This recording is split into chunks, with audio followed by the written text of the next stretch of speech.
আসসালামু আলাইকুম রহমতুল্লাহি ওয়া বারাকাতুহু। নাহমাদুহু ওয়া নুসাল্লি আলা রাসূলিহিল কারীম। শরঈ তদবির এবং রুকিয়া চিকিৎসার পক্ষ থেকে আমি মাওলানা মাসউদুজ্জামান। আশা করি আপনারা সকলেই ভালো আছেন। খুবই গুরুত্বপূর্ণ একটা আমল আমি আপনাদের সামনে নিয়ে হাজির হয়েছি। আমরা প্রত্যেকটা পরিবারের মধ্যে দেখা যাচ্ছে যে যারা সমস্যার সম্মুখীন হচ্ছেন তারা বিভিন্ন রকমের সমস্যা জানার জন্য আমাদের কাছে আসেন। দেখা যাচ্ছে যে আমরা বলে থাকি যে এটার পিছনে হয়তো বা জিন জাদুর কোনো সমস্যা আছে, অর্থাৎ স্বামী স্ত্রীর মধ্যে যে সমস্ত সমস্যাগুলো হয়, সাংসারিক ঝামেলা, কলহ, বিবাদ, এই প্রবলেমগুলোর পিছনে আসলে অনেক সময় দেখা যাচ্ছে যে প্রত্যক্ষ এবং পরোক্ষভাবে জিন জাদুর সমস্যা পাওয়া যায়, অন্যের ক্ষতির বিষয় থাকে। পাশাপাশি একটা বড় অংশ, আমি বলবো বড় একটা অংশ আমাদের সমাজের মধ্যে ব্যাপক আকার ধারণ করেছে, সেটা হচ্ছে পরকীয়া। আপনারা সবাই আমার এই কথার সাথে একমত যে পরকীয়া সমস্যাটা আসলে অনেক ব্যাপক হারে, বিশেষ করে এখন যেহেতু সোশ্যাল মিডিয়ার যুগ, দেখা যাচ্ছে যে স্বামী বা স্ত্রী এর মধ্যে দূরত্ব তৈরি হওয়ার পিছনে সবচেয়ে প্রথম যে সমস্যাটা সেটা হচ্ছে মোবাইলে আসক্ত বা মোবাইল সোশ্যাল মিডিয়া যেটাকে বলা হয়। এর মাধ্যমে আস্তে আস্তে দেখা যাচ্ছে যে পরকীয়া। এছাড়াও দেখা যাচ্ছে যে আরও অনেকগুলো কারণ থাকে, স্বামী স্ত্রীর মধ্যে অনেকগুলো কারণ থাকার কারণে দেখা যাচ্ছে যে পরকীয়াটা দিন দিন বেড়েই যাচ্ছে। তো আমি ভূমিকা না বাড়িয়ে এই সমস্যা, যেহেতু আপনারা সকলেই জানেন অনেক পরিবারের মধ্যে এই সমস্যার মধ্যে আছেন, তো তাদের সুবিধার্থে একটা সুন্দর একটা আমল নিয়ে এসেছি কিভাবে আপনারা পরকীয়া সম্পর্ক নষ্ট করবেন। অর্থাৎ যদি আপনার স্বামী এরকম হয় যে সে পরকীয়াতে আসক্ত, নির্দিষ্ট কোনো মেয়ের সাথে তার পরকীয়া সমস্যা আছে, আপনি কিছুতেই পারতেছেন না তাকে পরকীয়া থেকে ফেরানোর জন্য, আপনি চাচ্ছেন, আপনি তার সংসার করতে যাচ্ছেন, একজন স্বামীও চাচ্ছে যে তার স্ত্রী যেন তার সংসার করে এবং তাকে ফিরে পেতে চায়। তো সেই ক্ষেত্রে দেখা যাচ্ছে যে অনেকটা অসহায় থাকে, কারণ ব্যক্তি জীবন, সামাজিক জীবন, অনেক বাধ্যবাধকতা, অনেক বিষয় থাকে যে শত লজ্জার পরেও দেখা যাচ্ছে যে তারা চায় যে আমার স্বামীটা যেন আমার কাছে থাকুক বা আমার স্ত্রী যেন আমার কাছেই থাকুক। এর মধ্যে সবচেয়ে যে বড় যে প্রতিবন্ধকতা সেটা হচ্ছে যেই মহিলার সাথে অথবা যেই পুরুষের সাথে তার পরকীয়া সমস্যা, সেই পরকীয়া সমস্যা থাকার কারণে দেখা যাচ্ছে সংসারের মধ্যে বিবাদ, বিভিন্ন রকমের সমস্যা লেগেই থাকে। তো যে আমলটা আমি আপনাদেরকে দিব, এই আমলটা খুবই পরীক্ষিত। কি পরিমাণ পরীক্ষিত, কি পরিমাণ শক্তিশালী আমল, এটা আসলে বলা বাহুল্য।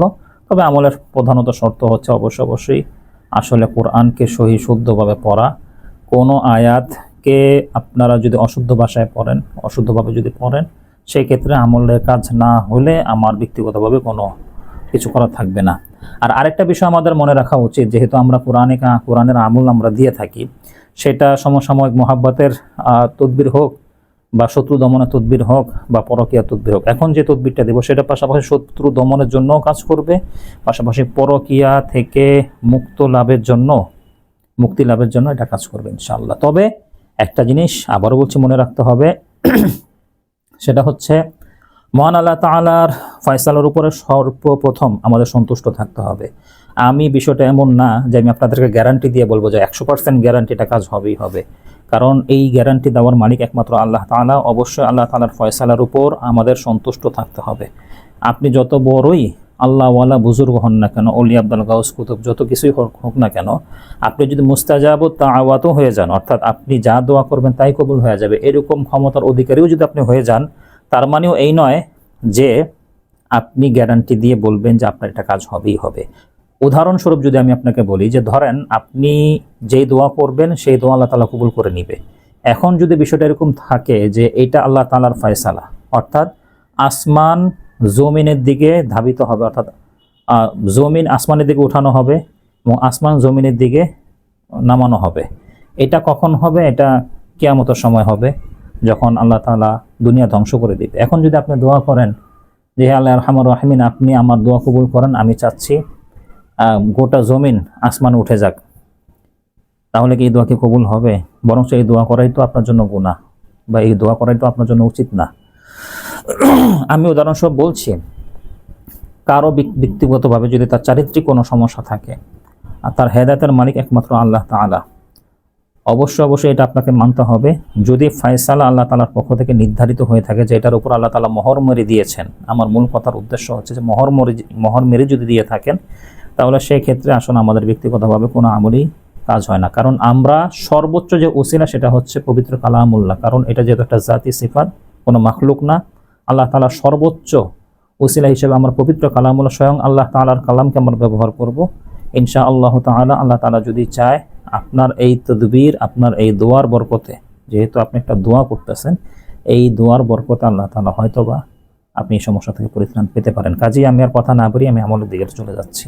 আচ্ছা, আমার সামনে আপনারা এই যে দেখতে পাচ্ছেন, এটা কোরআনে কারিমের দুইটা আয়াত এখানে দেওয়া আছে। এই দুইটা আয়াতের অংশ এই যে দেখতে পাচ্ছেন এখানে দেওয়া আছে।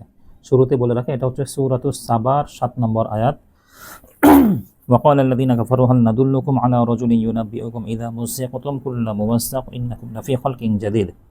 আর যারা অবিশ্বাস করেছিল তারা বলল, আমরা কি তোমাদের এমন একজন ব্যক্তির সন্ধান দিব যে তোমাদেরকে জানাবে যে যখন তোমাদের সম্পূর্ণ ছিন্ন ভিন্ন করে ফেলা হবে তখন তোমরা এক নতুন সৃষ্টির পুনর্জন্ম লাভ করবে। এইখানে ইদা মুজ্জিকুতুম, এই যে দেখতে পাচ্ছেন ইদা মুজ্জিকুতুম কুল্লা মুমাজ্জাক, অর্থাৎ যখন তোমাদেরকে সম্পূর্ণ ছিন্ন ভিন্ন করে ফেলা হবে। এখন আসেন আরেকটা আয়াত, এটাও সূরা সাবা 19 নম্বর আয়াত। ফাকালু রাব্বানা বাঈদ বাইনা আসফারিনা ওয়া যালামু আনফুসাহুম ফাজআলনাহুম আহাদিসা ওয়া মাযাকনাহুম কুল্লা মুমাজ্জাক ইন্না ফি যালিকা লাআয়াতিন লিকুল্লি সাব্বারিন শাকুর। এখানেও যেটা বলা হয়েছে, যদি আমরা এটারও আয়াতের দিকে যদি তাকাই, যে কিন্তু তারা বলল, ফাকালু রাব্বানা, তারা বলল, হে আমাদের প্রতিপালক, আমাদের যাত্রাপথের পর্যায়গুলো আরও দীর্ঘ করে দিন। আর তারা নিজেদের উপরেই অবিচার করল, ফলে তারা আমাদেরকে, অর্থাৎ এই পৃথিবীতে কাহিনী স্বরূপ পরিণত করলাম এবং তাদের সবাইকে সম্পূর্ণরূপে ছত্রভঙ্গ করে দিলাম। এখানে ওয়ামাজ্জাকনাহুম কুল্লা মুমাজ্জাক, এই যে এতটুকু একটা শব্দ আপনারা দেখতে পাচ্ছেন, এখানে আমি যে নিচে আবার লিখছি, হ্যাঁ, অর্থাৎ যার অর্থ হচ্ছে এবং আমি সবাইকে সম্পূর্ণরূপে ছত্রভঙ্গ করে দিলাম। এখান থেকে আমি দুইটা অংশ, অর্থাৎ পুরো আয়াতের এই যে ইদা মুজ্জিকুতুম কুল্লা মুমাজ্জাক ওয়ামাজ্জাকনাহুম কুল্লা মুমাজ্জাক, এই দুইটা আয়াত আপনারা মুখস্থ করবেন খুব শুদ্ধভাবে, যেন আপনারা মুখস্থ করতে পারেন, সেদিকে আপনারা খেয়াল রাখবেন। বিশেষ করে আমাদের যারা আওয়ামুন নাস যারা রয়েছেন, যারা সাধারণ মানুষ, তারা যা শব্দটা সুন্দরভাবে উল্লেখ করতে পারেন না, জায়ের জায়গায় যা শব্দ উল্লেখ করে ফেলেন, অর্থাৎ জিম শব্দটা উল্লেখ করে ফেলেন। এইভাবে করলে হবে না। আপনারা যেটা করবেন সেটা হচ্ছে এশারের নামাজের পরে আপনারা শুরুতেই এই আয়াতের উপর একটা ছোট্ট সিদ্ধর একটা আমল আছে, অর্থাৎ 3 দিনের একটা আমল, প্রতিদিন 1000 বার আপনারা এটা পড়তে হবে আপনাদের, প্রতিদিন 1000 বার। এশারের নামাজের পরও পড়তে পারেন অথবা সকাল ফজরের নামাজের পরও আপনারা চাইলে পড়তে পারেন। টানা 3 দিন 1000 বার করে, অর্থাৎ 3000 বার 3 দিনে আপনাদের শেষ করতে হবে। শেষ হওয়ার পরে আপনাদের এটা সিদ্ধ হয়ে যাবে আলহামদুলিল্লাহ। এরপর আপনারা চাইলে আমলটা করতে পারবেন। আমলটা হচ্ছে আপনারা 72টা কালো মরিচ নেবেন, কালো গোলমরিচ যেটাকে বলা হয়, কালো গোলমরিচ আপনারা নেবেন। কিছু আগুন জ্বালাবেন আপনারা, সেটা কয়লা দিয়ে হতে পারে অথবা যে কোনো জিনিস দিয়ে, কাঠের লাকড়ি দিয়ে হতে পারে, চুলা হবে না। একটা ছোট্ট একটা জায়গার মধ্যে আপনারা কয়লা দিয়ে আপনারা আগুন জ্বালালেন, বা কয়লার তাপ যেন থাকে এরকম, বা আগুন জ্বললো এরকম হতে পারে। 72টা গোলমরিচ নেবেন। গোলমরিচ নেওয়ার পরে টানা 11 দিন প্রতিদিন প্রত্যেকটা গোলমরিচের উপর আপনারা 72 বার ইদা মুজ্জিকুতুম কুল্লা মুমাজ্জাক ওয়া মাজ্জাকনাহুম কুল্লা মুমাজ্জাক, এটা 72 বার পাঠ করে এরপর আপনি যেই মেয়ের সাথে অথবা যেই পুরুষের সাথে পরকীয়াতে আসক্ত তার নাম আপনারা উল্লেখ করবেন এবং আপনি আপনার উদ্দেশ্য আপনি বর্ণনা করবেন, অর্থাৎ আপনি কি চান। যদি আপনার শত্রু হয়, যে আমি চাচ্ছি এই শত্রুটা যেন আমার বিষয়ে আর কোনো নাক না গলায়, আমি চাচ্ছি এই শত্রুটা যেন আমার পিছনে না লাগুক, এরকম একটা নিয়ত করবেন।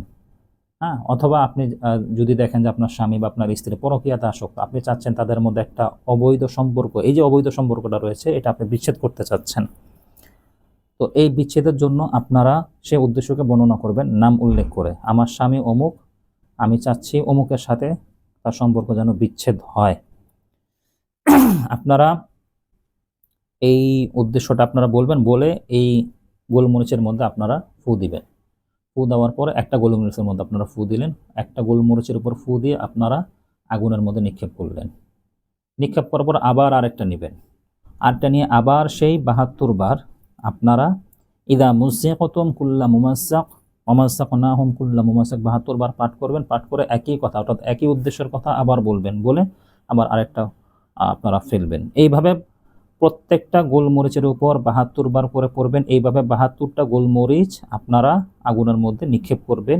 এইভাবে টানা 11 দিন, অর্থাৎ প্রতিদিন 72টা গোলমরিচ আপনারা আগুনে নিক্ষেপ করবেন। এইভাবে আপনারা টানা 11 দিন আপনারা এই আমলটা করবেন। ইনশাআল্লাহ তাআলা আপনার নেক উদ্দেশ্য অবশ্য আল্লাহ তাআলা কবুল করবেন ইনশাআল্লাহ। আমি শুরুতে একটা কথা বলছি, মানুষের হেদায়েত। অনেক সময় দেখা যাচ্ছে যে স্বামী একাধিক পরকীয়াতে আসক্ত বা স্ত্রী একাধিক ছেলেদের সাথে পরকীয়াতে আসক্ত। এটা ব্যক্তিগতভাবে মানুষের চারিত্রিক প্রবলেম। আর চারিত্রিক প্রবলেমটা এটা আসলে হেদায়েতের একটা ওসিলা হিসেবে আপনি চাইলে এই আমলটা করতে পারেন, কিন্তু হেদায়েতের মালিক কিন্তু আল্লাহ তাআলা। ইন্নাকা লা তাহদি মান আহবাবতা ওয়ালাকিন্নাল্লাহা ইয়াহদি মান ইয়াশা। আল্লাহ তাআলা যদি চাইতেন নবীজির দোয়া, আল্লাহ নবীর দোয়া কবুল করে চাচা আবু তালেব ওনার কলিজার টুকরার মতো ছিলেন, ওনাকে আল্লাহ তাআলা হেদায়েত দান করতে পারতেন, কিন্তু সেটা হয় নাই। হেদায়েতের মালিক একমাত্র আল্লাহ তাআলা। আমরা শুধুমাত্র ওসিলা হিসাবে আমরা এই আমলগুলো করব, পাশাপাশি আল্লাহ তাআলার নিকট দোয়া করব আল্লাহ তাআলা এই দুই আয়াতের ওসিলায় যেন তাদের মধ্যে যে অবৈধ সম্পর্কটা রয়েছে সেই সম্পর্কটা যেন সম্পূর্ণরূপে বিচ্ছেদ হয়ে যায়। আপনি যে মানুষটার দ্বারা বিপদগ্রস্ত সেই মানুষটা যেন আপনার কাছ থেকে সরে যায়। আপনারা এই দোয়াটা আপনারা করতে পারেন। এই আমলটা খুবই খুবই খুবই পরীক্ষিত। অনেক আল্লাহওয়ালা বুজুর্গ জিনার কাছ থেকে আমি আমলটা পাইছি। তিনি অনেক বড় একজন আল্লাহওয়ালা এবং বুজুর্গ মানুষ, এবং আলহামদুলিল্লাহ খুবই গোপন আমলগুলোই আমি আপনাদেরকে দিচ্ছি। যদি আপনারা বিশ্বাসের সাথে আমলটা করেন, আশা করি অনেক অনেক ফায়দা পাবেন। সকলেই ভালো থাকবেন, সুস্থ থাকবেন। আসসালামু আলাইকুম ওয়া রাহমাতুল্লাহি ওয়া বারাকাতুহু।